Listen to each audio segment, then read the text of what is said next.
Hi, this is Grant of Grant's Media Menagerie, coming today to talk to you about Doctor Who Story 3 of the first season, The Edge of Destruction. So not really much to talk about. Alright, bye. Yeah, it's a 40-minute episode, the shortest of the complete episodes of Doctor Who that I've seen thus far. I mean, I've seen all of the 26 seasons that they did in 63 to 89, and yeah, pretty sure it's the shortest. They do kind of the bare minimum with this. I mean, the concept is semi-interesting. You have these characters stuck in a cramped space. There's a ticking time bomb, but it kind of would do the bare minimum of that story, so it doesn't feel like it's all that important, and it doesn't feel like they're building up that much of character. So the story follows the Doctor, Ian, Susan, and Barbara as they're trying to figure out why there are lapses in their memory, why the TARDIS seems to be in disarray, yet nothing apparently is wrong. The buttons that indicate faults are going off, but nothing seems to be wrong. There are odd things like statues of clock towers that appear irregularly that just seem to be a random thing. When they go to look for food, it looks as though, I mean, the machine is telling them it's empty, but then they find food and water in there. And I know this all sounds uninteresting because, well, it kind of is. I mean, they don't really build up to this. There's not some thematic element that's tying all of these disparate clues together. It seems like there is when they explain it all at the end, but none of these clues seem to fit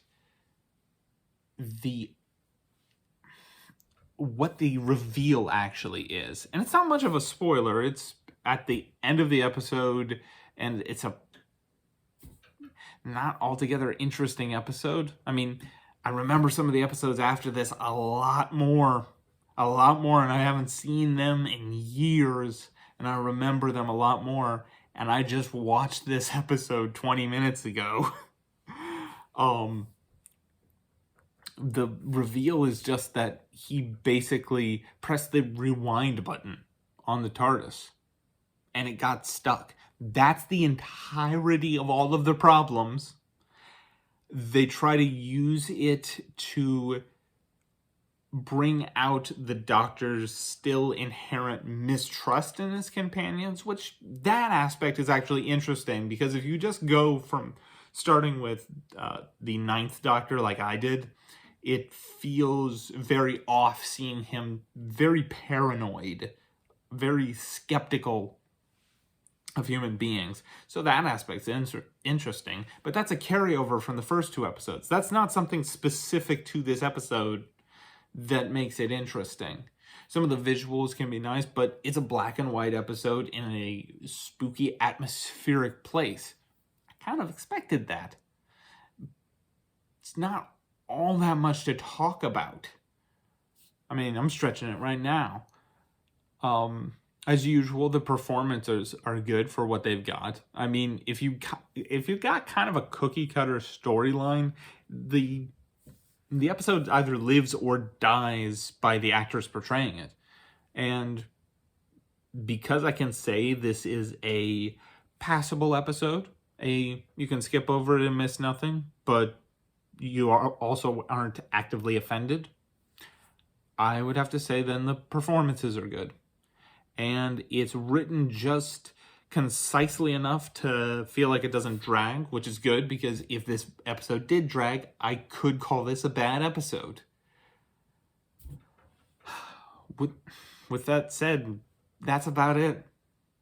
I can't really describe it anymore. I hope I will be able to get to a better episode out to you next week. Until then, please follow, click, subscribe. Thank you.